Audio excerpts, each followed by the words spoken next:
Okay. Thanks everyone for joining. My name's Courtney Young. I'm the Peer Learning Manager at Soils for Life.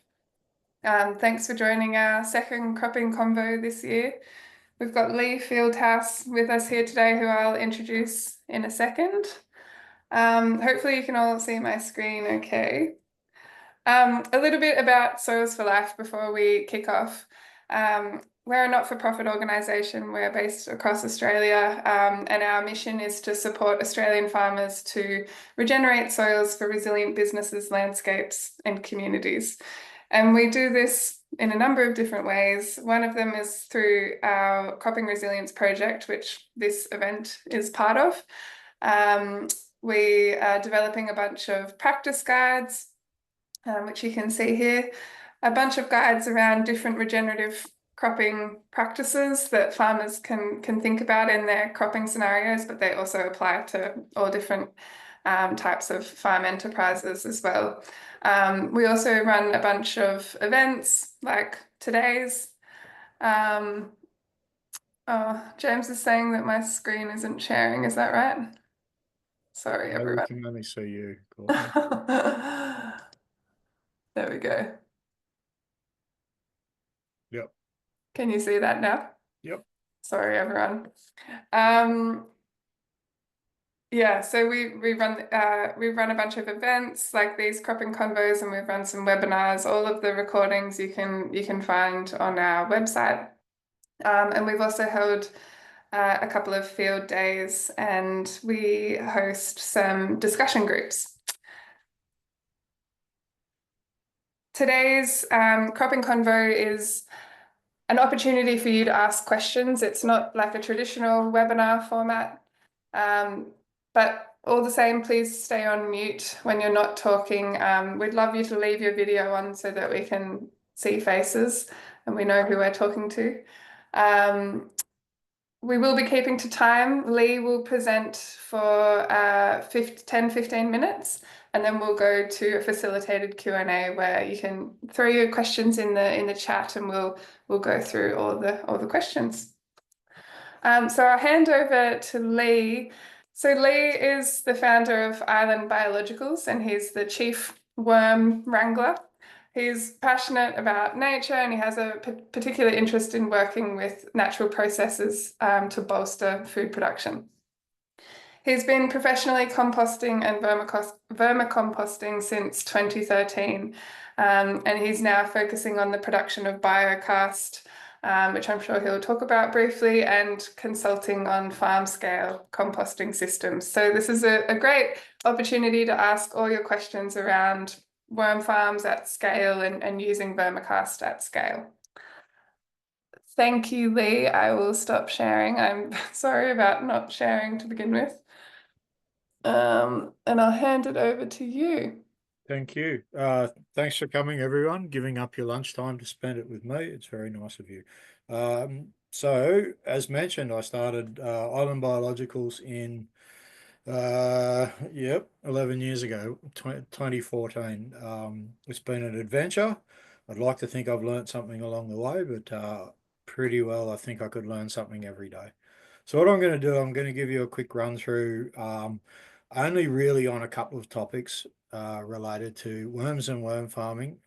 So really, this is all we actually can cover in 10 to 15 minutes. I'll be lucky to get the introduction out of the way. Just let you all know, we do run online worm farming courses. There's 4 sessions that run for 1.5 to 2 hours each. If you are interested, we're probably doing one in May. I'll stick at the end, I will stick my contact details up. The easiest way to be informed of these things is going to be jump on our email list. That way I don't have to remember to do anything, and it's more likely to happen. So we'll have a go. We'll see. Yes, we have the technology. Maybe. Let's try jump straight in there. Right. Hopefully there's a screen full of worms. If someone wants to yell out and tell me it's there, that'd be great. Yes, it is. Fantastic. We have the technology. So what would a worm farm be without a bunch of worms? Pretty well nothing. The worm is the unsung hero of the underground. To be honest, we should possibly consider farming with worms as our primary objective. They are nature's unpaid miracle worker. They have a very, very complex working mechanisms for something that essentially is a pink tube with a stomach. And as you can see by someone else's diagram of how they work, they're actually pretty complicated. So they're complex, sorry, they're not complicated at all. So they have multi-chambered stomachs that act in similar to a cow. They run a fermentative digestive system that is mostly run on bacteria. Bacteria in the worm's gut generally is a pretty plant relevant uh, suite of microbes. They also create far more conducive environments with what they proliferate out the back end. Really good at turning material from big lumpy stuff, as long as it's relatively soft, into plant available nutrient and a bunch of microbes. We deal with compost worms, so there are 7 classifications for worms. I'm not going through them mostly because I can't remember them, but we'll just break it up broadly. We've got horizontal worms that don't do any tunneling. Now these are your composters. So they live in a natural setting. They live in a layer of litter or loose material that's very, very high organic material. They cruise along and shred material with the mouth there, and they put it into a gizzard like a chicken has, and grind it up with little rocks that they've eaten. Then it goes through the rest of their system. Now, mostly they're chasing the bacteria that is part of that breakdown. So the worm won't eat anything that isn't breaking down. It won't eat anything that's still alive. Worms don't eat seeds, for example. You chuck a broccoli stalk in the worm farm, if it's not dead, it will start growing. So they're really chasing the biology of decomposition and creating biology of growth. So the ones that on our farms we really want to start seeing are your big, deep tunneling worms. So I refer to as vertical worms. So they're going to take more decomposed material, so not so raw as your composter will take it down and line their burrows with it and farm protozoa off the inside of the burrow. So they're essentially, yes, they're eating, consuming the organic material that's breaking down, but mostly the proteins and the what they're gaining out of it is largely from digesting biology. They're all in all pretty cool. No eyes, can still sense light. No lungs, still need air. Um, Body is completely covered in hair, and I've actually based my hairstyle on theirs. There are 5 pairs of hearts, so they're just a really complex thing. And if we just take it very, very simply, just help them proliferate, and they'll do all this great work for you. They will make stuff very bioavailable in soil. So anything that has been through the body of a worm is much more available than when it went in the front end. So Charles Darwin gets quoted a bit about worms. I think he's bang on. All of the world's fertile soils at one time been through the gut of an earthworm. So very great proliferators if conditions are great. These little eggs here could have between 1 and 20 baby worms in them. As worms are active hermaphrodites, both worms will produce a cocoon at mating, so double the fun. You actually, if situations are good, they'll produce a lot of worms in a very short time. So on a farm setting, really it is build it and they will come. If they like the conditions, they'll proliferate, which is good news for us. Things can come back very, very quickly. Good news for worm farmers in that you don't have to entirely stock your worm farm 100% of what you think it needs. You can start in a smaller setting and proliferate worms really, really rapidly to stock yourself. So great money saving tips there from someone who doesn't sell worms anymore. And we cover that in our worm farming course as well. When we get to the field, why are we thinking about these vermi products? What is it giving us out there in the big world? Well, in short, I can't exactly tell you because I don't know anymore. I used to think I knew, but then I learnt stuff and now I don't know anything, which is great. What we see from these things is we mainly use 3 main ways. The most common inquiry I ever get is for seed dressings. foliar is a fantastic way to impact the health of a plant, and we also get put through fertigation in varying settings. So here we've got seeds that have been dressed in biocast. This is a very, very light dressing. So this was done at 7 litres to the tonne on oats and barley. What we start to see is very early emergence of those seminal roots. So the single plant there on my mate's hand, I don't know what's left and right on everyone's screen, but that single plant, that's 48 hours in the ground. It has no emergence of a top as yet. Now the one with 3 plants on it, that's 72 hours, and it's just starting to throw a shoot up. But as you can see, it's established a connection with the soil, and it is surrounded by biology in the riser sheaths that are on it. So whatever happens next in that setting, that plant is getting itself in a good position to have roots down, getting away from the bands that are likely to dry out. It got an association with the microbes. It has a film around it, a biofilm in the riser sheath that is going to hold moisture against that plant no matter what happens next. Right? Now, it doesn't mean the plant's going to survive all drought conditions or all of the nasty stuff that could happen. That little cluster of oats there, you can see what the background looks like. You can see how the oats are doing. Now, they hung on for a very long time, but it was 2018 and it repeatedly forgot to rain. But given what's going on in that root zone, they did very well, all things considered. So you can't always win, but we seem to give ourselves the best possible chance of getting ahead of the conditions with a very, very simple seed dressing. Foliar is, I'm going to say, my favourite. The effects are more noticeable in plants that we're going to keep for a long time. So these avocados, for example, these got flogged by a hailstorm, and this is what's happened in the recovery. But this farm is visible across the valley by how glossy these leaves are. Now that's a relatively light foliar, 25 litres to the hectare, which when I worked it out, I was a bit shocked. There's 140 mils of biocast per tree. These are big trees. Some of these are 8 metres tall. The health effects on that gloss, it's just not touched by fungal diseases. It doesn't get attacked by pests. It's just rocking. Now, the exact mechanisms I still am not entirely certain of. I'll touch a little bit on it after the next slide of where I think we're at. I can't fully explain it. I can't afford the studies.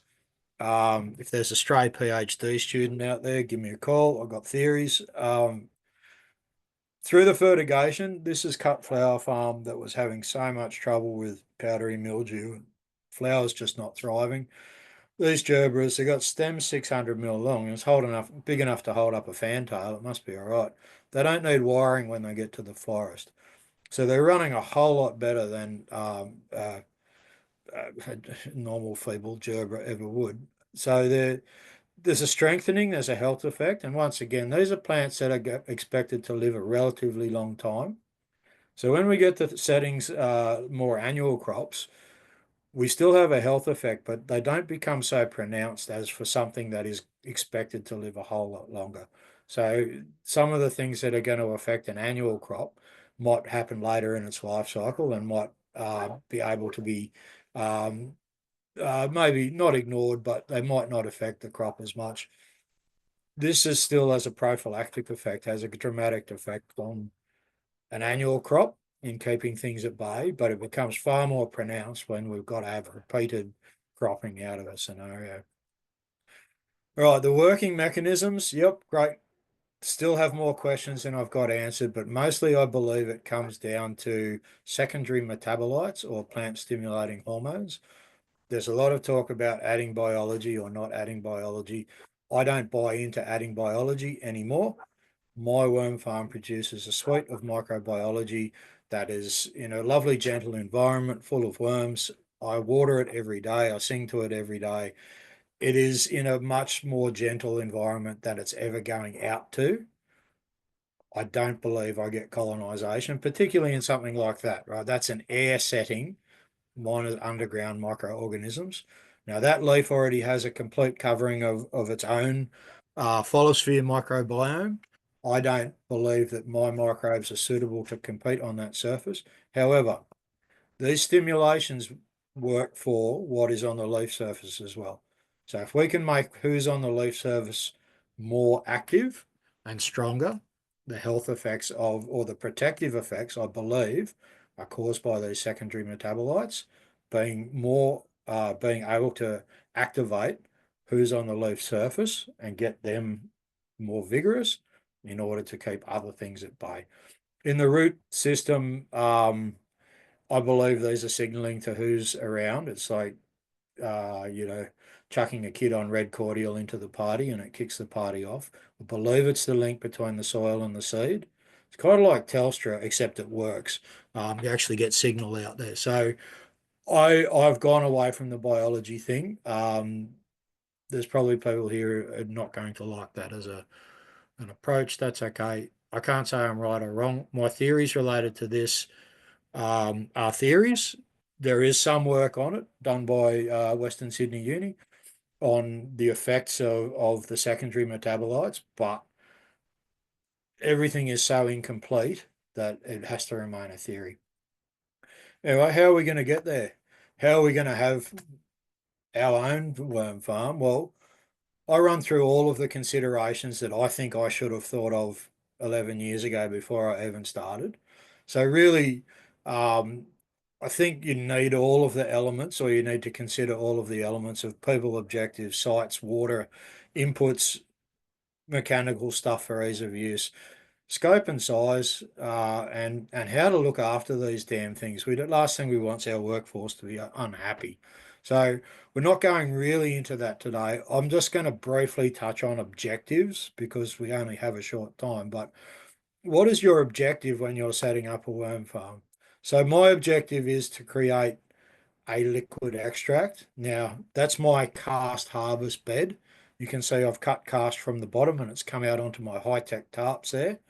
Now, I make liquid extract external of the worm farm. I don't run water through those worm farms and catch the output. I don't believe there's enough process control in that for the way I would like to run. Other people run theirs differently. That's okay. That's not my farm.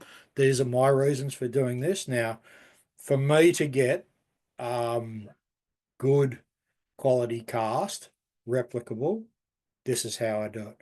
Now, my aim is for cast that is suitable to extract from. So this is the system that works really well for me. You can see me up the end there. All I'm doing is pulling the lever on the hydraulics of the little front end loader there, and it is pulling a blade through on a series of mechanical reductions to cut the worm cast off the bottom, and for me to go and extract from. Now, the awkward thing about all worm farms is the worms are generally on the top. You can see I feed on the top of that bed there. The thing I want the most is on the bottom. So they're essentially upside down for ease of use. This way of doing it, I never upset the worms. I just keep feeding on the top and keep cutting the bottom layer on. Now, the good part of this is it's taken a fair while to travel from the top to the bottom. It's very mature by the time it's got there. So it's done all the things it's going to do. It is worm cast. It's much more soluble than less digested material. It is much easier for me to extract from that than if I ran a different way and it was not maybe taken through quite so far. So that's my reason for doing that. My objective is a liquid output external of the farm. So if you wanted a situation where you're breeding worms, for example, something simple like this that has a far greater surface area than it has depth, they're about 1200 mil square. That's an easy way to just utilize a thin layer, 100 mil, 150 mil, just to breed in and then move the worms onto wherever they're going, or whatever your objective is, sell them to Bunnings, whatever the thing. So in a worm breeding sense, we do not need that big depth. I'll start that with 100 mil of material. Over the course of its time there, it'll probably get up to 150 mil. By then the breeding cycle will have stopped and I can empty that or halve that bin and start the cycle again. The easy way to breed bulk compost worms is put too few worms in too much space. It is a thing we cover off in our course in a little more depth. It's actually really simple to do. I got those built. You can cut a shuttle. You can cut bottom 300 mil off a shuttle and use that. So it's a simple thing. The surface area is the most important part of that. So something like a wheelie bin, the ratio is wrong. Something like a bathtub, you're getting much closer to what you need out of it. Now, if you're wanting to run for bulk cast, there's lots of advantages in mostly setup cost. This guy's inside, but you can basically do this in a paddock. Now, this is called the wedge system. I've not done it. There is a guy in Queensland who'll sell you the PDF about how to run it well. It seems self-explanatory to me. You start the worms on one side, which they're referring to as back of wedge, and over time you keep feeding the worms on the front of wedge, and the back becomes devoid of worms because they've finished all that material. So it's self-explanatory as far as I'm concerned. You could run one of these out in the paddock. You don't have to take worm cast if you're using it as cast or vermicompost or whatever we'd like to call it. You don't have to take that as far as I take it for my extraction. It doesn't matter if there's a few lumps in it. So, it's very much horses for courses. There's no absolute answer. It is all going to depend on your objectives, and that's just another good way to do it. Yes, wormcast is worth testing. There's my daughter Coralie doing quality control. Apparently, this one was fine. Uh, you can get it tested. It's a great way to spend lots of money. It's will tell you a lot of things. Is it that useful? I couldn't tell you. I've learned a lot from it, but it is worth knowing where you're at, I suppose. Now, that's pretty well the really, really, really brief overview of what I've got to share with you, and I'm going to jump off. We can go back to any of those slides if anyone wants to know anything further on that. Like I said, if you want to go in depth, that's a chat. That's a much deeper chat. There is bizarrely for something quite so simple, there is actually a little bit to it. I'd like to think I've made enough mistakes that everyone doesn't have to make exactly the same mistakes. We can make one each and we can share them and compare notes. So that wraps up my part of it. Has anyone got anything we'd like? Yeah, we've got a couple of questions coming in. Yep. Um, so from Dimity, are the species of earthworms you're talking about native to Australian soils? The ones that I run in my worm farm, there are two worms in it that are native. Whether they're endemic to my area, that's different. So the African night crawler, I can't tell you the scientific names, and the what we refers to as the Indian blue, they are worms that live in probably more tropical areas of Australia. So no, they're not. The other two species, the red wriggler and the um, tiger worm, are not. They're European worms. We'll refer to that as Bunnings blend. So you get your standard three mix worm blend from Bunnings, your tiger, your blue, and your red wriggler. So a lot of the worms in our soil are native, but there are quite a lot that are also not native, so including some of the tunnelers. Great resource on that is via the Eco Vineyards website. I did some work with them as well about worm counting, what it means for your vineyard in that setting, but you can transfer that to whatever. There's a lovely poster there about different types of worms that there are in Australia and whether they're native worms or introduced worms. Yeah, great. I was looking at the Eco Vineyards website the other day. There's so many great resources on that. Yeah, I Fantastic. don't know if Mary sleeps or has holidays, but she just is putting out such fantastic material. She's a Definitely. powerhouse, that's for sure. Rob Hetherington, it appears the prevalence, apart from a conducive environment, of the activity of worms is in parallel to the moisture conditions. I have noticed that since spraying out a fish hydrolysate, that the worms come back in abundance. Why is this so? Look, thanks, Rob. I believe yes, there's a moisture component, but this overall, let's just call it worm conducive environment. I've had several people say, "Oh, we've got more worms than we've ever had before with the vermi products." I have heard it about the fish. You could use worms as a default measurement of biological activity in your soil, and I'm pretty sure biological testing would back this up. If you've got a good pumped biological setting, lots of things going on, lots of vigor, you can have lots of worms. Lots of worms will give you more biological vigor, and round this circle will go. So, Rob, I believe the creation of worm conducive environments with the use of biostimulants and the creation of higher functioning microbial soils is in that whole picture of why we have more moisture, why we have more worms, and then why we have more activity is all in a big circle. And I think translating out to why we have better and easier growth in those settings, it's the creation of an environment that is suitable for everything to be happening. So I can't say fish caused it or biocast caused it or in any of these settings, but I just think the creation of that environment is what's going on. Thank you. From Matt, regarding broadacre foliar applications, does it need rain or no rain? Is it effective on the leaf only, or can it be washed off into the soil and be effective? I'm a I don't care if it falls on the ground guy because essentially it's going on the soil. It's fine. It's you could use it straight on the soil if you were set up to do so. Uh, sorry, what was the rest of that? Rain. So some moisture. What I see, Matt, is um conditions conducive to growth. So if you're in a growing period and your conditions are fine to make things grow, that's the time to add a biological stimulant.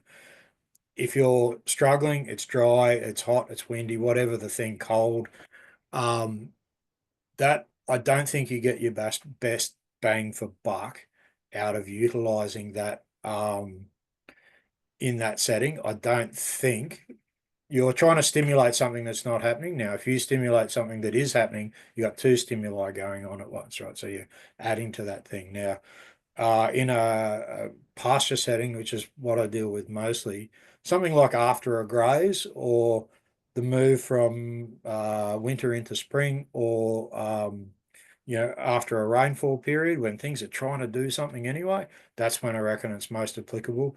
I do like there to be a bit of soil moisture. In my opinion, the longer that can stay, that whatever it is, stimulant can stay in a wet form on the leaf or dripping on the soil, the better it will be.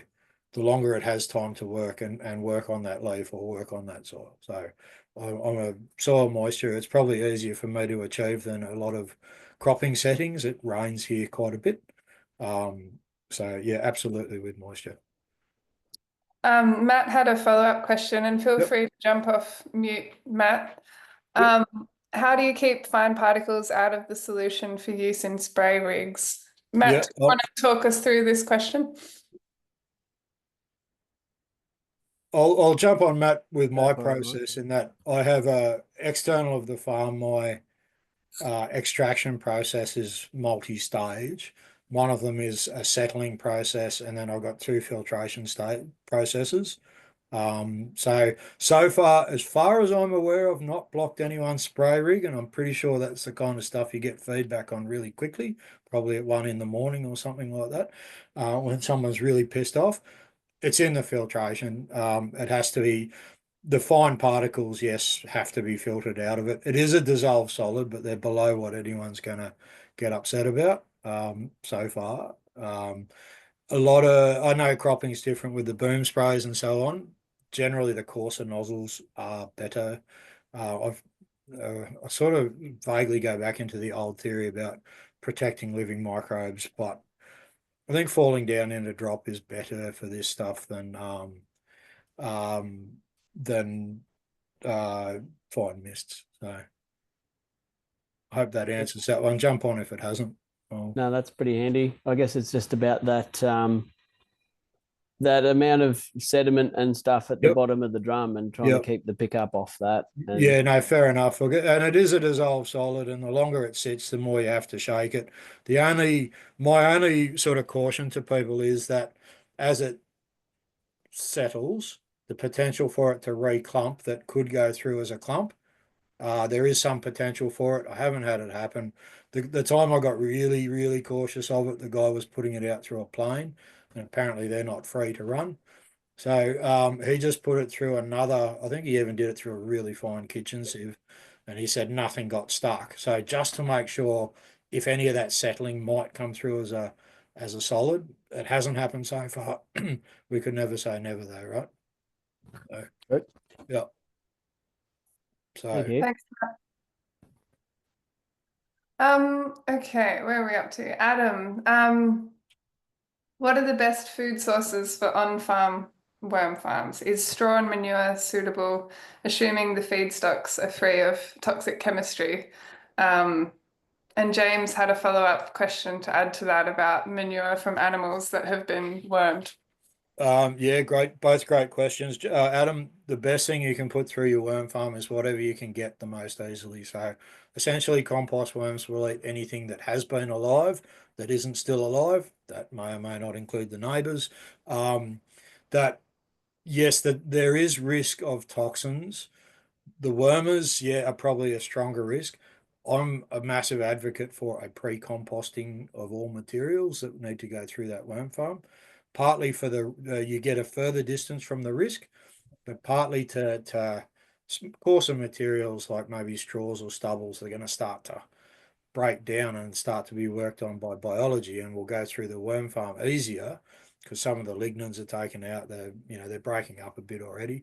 Um, Knowing what potential problems you can have is a really good way to understand how to use your material. Now, worms to a degree will uh, it's called they will bind toxins. It's called they run a cysteine rich mucus. I can't explain it, but I did read it. Someone else made me find that out. So it actually ties up toxins. The effect on the worm, I think, is not great overall, but worms are used in contaminant remediation. So soils that have had water from fracking, or I don't know if they're quite as good as to get benzene out of soils, but they are able to do it. But they're also working in conjunction with a whole bunch of microbes. It's not just the worm. There's a whole bunch of separating things back into their parts that's going on around the worm or in the pre-composting system. So quick test, if you're worried about it, you got a worm farm, just stick a handful on. If they eat it, great. If they don't eat it, keep it composting or leave it alone. Great, thank you. Natalie, I missed the part regarding ratio of castings and water to make worm tea to spread. New to this, so don't know the proper words. Okay, no, that's all good, and I'm not going to tell you either. Okay, it depends. I have ratios that I use suitable to my setting. So if you're making a compost tea, you're going to have a much smaller ratio because you're looking at the proliferation of biology. As an extract, um, you could still, like, as a starting point, it's going to all depend on how efficient your extraction method is. And I'm not telling you mine either. It's the one thing I won't tell you. I'll tell you the PIN number for my credit card if I could remember it, but I'm not telling you how I do my extraction. Right. The effectiveness of your extraction is going to dictate how much your ratio is. So just start somewhere at, let's say, 5 to 1. So 5 litres of water and 1 litre of worm cast. That's then going to be very dense. You can dilute that again. So 20 to 1. 20 to 1 is a pretty good standard dilution. So start there. Now, if it's very, very viscous at the end of that, if you've got good smooth cast and it's really, thick shake, start lessening the cast ratio. It really is you got to have a crack at this. So if I've made cast that is starting to dry out, it won't extract anywhere near as well as the nice soft stuff that has come straight from the worm farm. So it's the state of your cast will help determine how much you need. Start at that 5 to 1 and see how you go. If it's too thick, If it won't strain, for example, start winding it back a bit. But that's a starting point. I hope that's helpful to what you're trying to achieve. Thanks, Natalie. From Adam, are wetters needed with biocast to stick it to the leaf of cereals or oil seeds? I go with no to the wetters. The only time anyone's ever used a wetter was on garlic because it's so pointy. In my opinion, I want it to go in the leaf, not on the leaf. So I feel that if the wetter inhibits the fulvic acid component taking things into the leaf, I don't want the wetter. I don't care if it falls on the ground. I really don't. I actually think that root zone stimulation is just as valuable as the leaf. And a lot of stuff here gets put out through those big boomless jets, and it's big. It's just like rain, so it's going to get on the ground. So we'll refer to it as a messy foliar, so as to not upset the people that think foliar should never touch the ground. I don't want to upset anybody. That's not our job. So yeah, I go with no sticker, mate. Thanks, Adam. From Peter, any idea whether glyphosate or other herbicides applied to crops or weeds will impact the worms who may feed on the leaf or roots of the sprayed plants? Still trying to work out the best way to terminate cover crops. In short, yes, I'm going with yes, because that material is the feedstock for the worm. Now, the stuff I did with the eco vineyards, some of the treatments for different things, including glyphosate, didn't necessarily kill the worm, but they caused worm avoidance of the area. So you think about it, this worm's trying to eat microbiology that is breaking down material. Now, if you've changed the consortium that's breaking down the material or the rate it's breaking down, you're creating an environment that's not conducive anymore. So it's not that necessarily it's going to kill it. It's just creating a space that's not so friendly. Now that to me makes it a no. However, I'm not running your crop. I'm not coming with my whippersnipper to help put it on the ground. The practicalities of how you manage that are different. I know there's some ways to um, lessen the impact, lessen the volumes as well. And I know Soils for Life just did this, didn't they? Reducing herbicide, that was you guys, or did I imagine that? So Yeah. being able to buffer it or reduce it, that's a good start.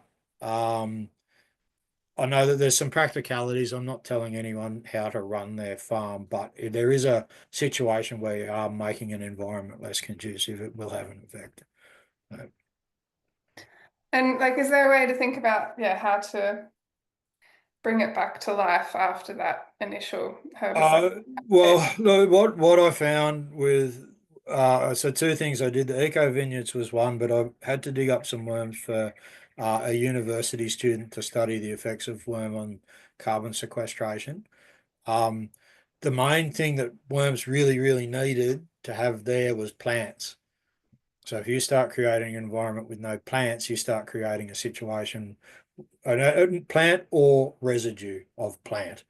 Or both, preferably both. Now, there's something in exudates of plants as well, and I guess it's the microorganisms that are very, very conducive to the big tunneling guys. Now, we have Ceteria here. I hate it. However, dig up a clump of Ceteria, it will always, always have multiple earthworms in the root ball. So there's plants creating those exudates create the environment that worms need to live. Plants creating those residues also are creating that environment to live now. Creating residue with a roller crimper or even a mulcher or knocking it down with a herbicide is still creating litter. And you need it, otherwise they've got nothing to farm with, basically. So the plant, as usual, is in charge of the whole setting. Our management is how do we get the best out of it and still make money. Thank you, Peter. I've got a follow-up question for that, but I'll get through a few others. Is there a bricks effect from vermicast applications? I've never tested it. People say that to me, go and test it. And I just always think I'm trying to massage a whole system to run better. I don't care if the bricks comes up or down. I can't tell you. I'm sorry. I've got no idea. I've never ever done it. I know I should have by now. It's been, probably 9 years since someone first said that to me, and I've never done it. So interestingly, this is also experience from my mate up at North Star, Rodney, who runs a worm farm up there. Some of the effects are like, I've seen stuff in the second year where people are going, "Who was that?" I don't know. They put they put biocast on it. What happened? Oh, not much. The second year, you could sit on the hill and see where it went. Rod's got stuff. They did a spray stripe through a paddock in cropping country, and then 8 years they had this mound of chickpeas that was so much bigger than everything else. Why so long? Unfortunately, their records were good. They could trace it back and they'd done a spray. I can't tell you, and this is why I don't look at the immediate bricks thing. I just think the long-term effect overall is what I'm looking for. I'm looking to massage the whole system, not to make the plant look good. Someone can try it and give me a call. I don't mind. Do you aerate during your extraction process? No. Okay, so I'm never looking to proliferate microbes in my extract. I'm looking for stability. And in that same line as I'm putting microbes out that I don't expect to survive, don't necessarily care for their numbers. Now, air in any of those settings, the compost teas and so on, will proliferate very, very aerobic microbes. That's fine if that's what you're chasing. A large part of the worm's digestive tract is a fermentative process and is anaerobic or partially anaerobic. For me to proliferate only the aerobic component of that doesn't make sense to me. I also don't want vigor when I'm putting things in a drum. It's just a mess. I actually want everyone to if anyone that's alive in there, that's good. Just sit in there and be quiet until it's time to go out, and then you can get eaten by a larger order organism. I'm not looking for proliferation at all. So no air for me. That kind of brings us to the next question around shelf life. Is fresh best? I'm happy with my stuff for a year, given I'm not working on the idea of living biology. I still think the sooner it gets out, the better. One thing I can tell you absolutely for certain, if you put it in the shed and leave it in a drum, it's having no effect on your plant growth at all. It has to get out in the world to do something. So in my opinion, you're better off saying, right, I know I'm going to need this in a couple of weeks, or I'll get it. Having a drum in there because you want to do some emergency seed planting because it's going to rain, that's cool. Yes, there's still effect. I still believe that the sooner after it's made that it can get out, the better. Yeah, absolutely. Can you share, I don't know, from your experience working with other farmers setting up their own vermicast systems, like what are the 3 big mistakes that people make in setting up? Or what should people be careful about not doing? Setting it up in the first place, there's your first mistake. Okay, so again, working with your objectives, mistakes in scaling up, Matt. Yeah, absolutely. Making it, okay, the first mistake always, if you're going to make this mistake, it's going to be a short one, is things that get too hot, that'll kill your worms. So whether it's atmospheric heat or direct sunlight or trying to put worms in too much material, essentially that is going to continue composting. So worms are fed in thin bands. If you put this much material and it gets to 40 degrees, you got a problem with your worms. Worms' working band is, well, they say 15 to 28. We're on the coast. We don't do 15. We don't like 15. But I would say 20 to 30 is a reasonable working band. When you start getting up 35 and so on, you're going to kill some worms, or they're going to really, really cluster up on the surface trying to get out of it or go really deep, depending where your heat's coming from. So heat is the number one mistake in any setting, whether it's too much material or sunlight. Making things too difficult for yourself. that's the number two thing in scaling up. You say, well, I've got one shuttle. Why don't I have 25 shuttles? They're all very manual labor. Now, I'm a lazy guy. I feed everything from a front end loader. When I harvest those beds, I stand there and pull a lever. Job done. Right? I don't want to be shoveling anything. So ease of access and ease of use of any of those systems for what your objectives are, that really, really needs consideration. We had to have three, did we? Um, Not tending to it in a timely manner, particularly feeding. So once you get down to if you've got cast this far below the surface, you don't really have enough bed for worms to be living in. If your top 100 mil is partially undigested right through to partially digested, and by the time you get to 200 mil, it's worm cast, you're running pretty well. You've got area for worms to move around in. You're not just running on this thin band. So underfeeding will reduce your population considerably. So that pretty well comes down to time. Are you allowing adequate time to monitor and feed your workforce? They will come back, but yeah, that'd be the three things I reckon people might not consider as much as they should. Heat, absolutely number one. Yeah, thank you. Matt, if you had any questions around your scaling up process, feel free to jump in. Coming back to Peter's question, are there, in your experience with like covers and different plant species in a cropping context, are there any plants that you find are really good at supporting worm populations in soil and building that back up? Soteria. Not that I'm suggesting anyone puts it anywhere near a cropping situation. Brassicas, particularly tubers, when the daikons and the turnips start to decompose, they do seem to attract a lot of worms. If you're running a cover crop to terminate, things that are going to give you lots of material is going to be pretty handy. A mix of your softer stuff, like a brassica leaf, is going to decompose quite quickly. A leaf from a cereal plant or the stalks has got a bit more lignin in it. So having that little bit of a mix in there seems to be pretty critical. Look,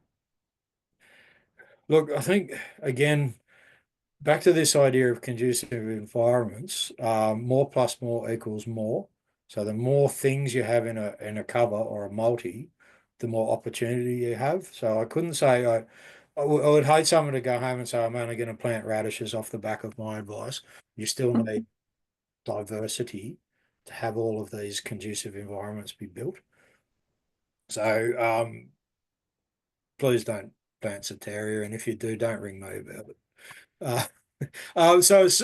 Some of the silica plants, the really high silica plants, like we grow banner grass here for windbreaks and sugarcane, and that kind of really high turmeric and ginger, put a heap of stuff in, not useful in a cropping scenario, but something that does produce a relatively high silica. I think that's the part of the point of Soteria. That seems to have a strong effect on worm populations. So hope that's relatively helpful. Just go with diversity. You got $1 on every horse in the race. From Matt, protozoa tea from Lucen Hay, can it be effective in encouraging worms back after a terminated cover crop or cover paddock? I'll go with probably because I haven't got direct experience of it, but given that protozoa are very important, now whether you are able to maintain that population of protozoa really depends on whether you've got a good population of bacteria. Again, the diversity thing comes back to that. I can't tell you whether you get colonization of those protozoa or not. Making environments conducive to having your range of microorganisms is probably more valuable than the idea that we're going to add these organisms for food. I suggest they would have lucerne. Lucerne, I use it as part of my feedstock. I use lucerne chaff. It's definitely great for For the worm, as an extractor, I can't really tell you directly. Have a go at it. Give me a call. Let me know. Do you add any trace minerals or I minerals? don't. Yeah. I in my supplementation, I don't add anything to biocast. It is wormcast and rainwater. Um, I've been at this 11 years. The worms have been doing their thing for 420 million years. I don't think I can offer them much advice on their output. The best I can do is do the best I can with it to extract. I do add some supplementation through the feeding of my worms. So I do add calcium, partially for calcium, but partially for the grit. So for the gizzard, as we talked about, they got to grind up stuff in their stomach with little rocks. I use calcium. I also I have used crusher dust, and I do a little bit still, and I have used zeolite, but I've gone away from it a bit. So if you're looking for a trace mineral part of it, it's better to go through the whole system than be added to the extract or put into the extract at the time of application. I think they're your better things. But if you want it really available, stick it through the whole worm farm or the compost. Make it through the whole process with the biology and with the worm, the whole deal. Sorry, maybe I misunderstood you. So, yeah, so something that we do on our farm is we'll just add in a vermicast liquid to our trace mineral mix. Absolutely. That's fine. Like you don't. Absolutely, absolutely. Yes, and depending who's done your vermi liquid. So we do it with our humic component is fulvic acid, so we're quite refined. So if you add a trace mineral to that in a foliar sense, it can bond to the fulvic acid, go straight through the leaf. So absolutely, that's a great, if you're using a foliar, adding a vermiliquid to it's a great way to enhance the effect of that foliar and in the uptake. Most definitely. Some worm farms run to humic stage, and I can't tell you the effect on the leaf. I think fulvic is your more powerful ally in that regard. I know a lot of the foliar guys. You guys had a great chat on it with Mark Tupman. Most foliars, I think, most guys that are good at it are putting a fulvic acid component. So you could use the vermi liquid as a fulvic acid component. You're adding another layer of complexity to it. I think it's cool. Yeah, cool. Thank you. Adam has asked, can fish like carp be used in the worm bins? Why not? Put a carp through there. Depending on how close it is to your house too, Adam. Good couple of carp laying on the top is gonna set the neighbours off a bit. The thing I say for things like meat or coarse vegetables or fruit, you will get vermin. So manures and straw bizarrely is much cleaner than food waste or dead animals. You will get maggots in it. I don't really care except from I don't like smells. The maggots are going to break it down. The worms are still going to eat the stuff. It's okay. I put any of my fish frames I put through the compost first. We've got an ocean. You can see it in the background there. My fish will also have trace sea minerals, which I think is a valuable component. They have the protein component too. Yeah, it will go through. It's about what comes and tries to eat it first, more than whether you can or can't put it through. How bad is vermin? Like, is it quite Look, destructive? maggots and cockroaches and soldier flies, I don't care. They're just part of breakdown. Rats is really bad. Rats is a problem. Birds can be a problem. Rats and mice are really destructive. And I'm not a poisons guy, so I've had some. I have issues with them. I don't love them. We get the bush rats, and they're not catchable by anything. Seemingly, they're too smart for me. I even tried having ferrets here for a while. Didn't They didn't do much. They're too lazy. Um, yeah, so yeah, vermin can be really difficult. Yeah. Okay. This will be our final question, likely. I just really enjoy the image of you farming long things, worms and ferrets. Snakes. Apart from making extract, what are the other valuable uses for castings? So cast in depending on your settings, Matt, cast in a broadacre sense at somewhere around the 250 kilos to the hectare has a very strong effect. Cast in more intensive horticulture settings where it can be side dressed onto something or put in veggie rows or something like that, or even lightly broadcast on a seed bed that's going to grow. Really strong effect, and you're looking at low, like 250 kilos to hectare. You're not even going to see where it's landed. If you hot up your veggie bed with a sprinkle and then give it a run over with the rake, it has a very powerful effect. Now, the one caution in all of it, don't let it go in the sun or it will turn into rocks, which is not good for what you're trying to achieve. So, yeah, my move to liquids is ease of use. Liquids are easier to get out in a larger sense than solids. Now, there are people that pelletize solids, and that makes it a bit easier again. In my opinion, the stronger effect from pelletized solids is down the chute with the seed. But then again, if you've dressed seed with a liquid, you've got an absolute complete surrounding of the seed with the good rather than just sitting next to it. So there are uses for all of them. To me, the liquid just makes life so much easier. So before we jump off, Courtney, the thing I didn't do, Yeah. which I was obviously going to do, can you see my screen right? Yes. Okay, the thing that I didn't, hang on. All right, so obviously I didn't put that good slide in there that I was going to put in about with all my contact stuff on it. Well done, me. Excellent. Well, I can send a follow-up email, Lee. So send me Yeah, through all of yeah, your. I will do. Yeah, look, stay in touch. If anyone's got questions, give us a hoy. There's on the contact us part of the website. Send me an email or give me a call. If you are interested in taking it further to have your own worm farm on your place, we'll try and set you up for success. And that's for your scenario, not for my scenario or the bloke down the road scenario. We're going to work through what you need from a thing. Everyone's objectives are different. So if you hit the subscribe on our website, we'll keep you in touch with what's going on. Thanks everyone for giving up your lunchtime. Thanks so much, Lee, and thank you everyone for the great questions. It's really cool to see you're so interested.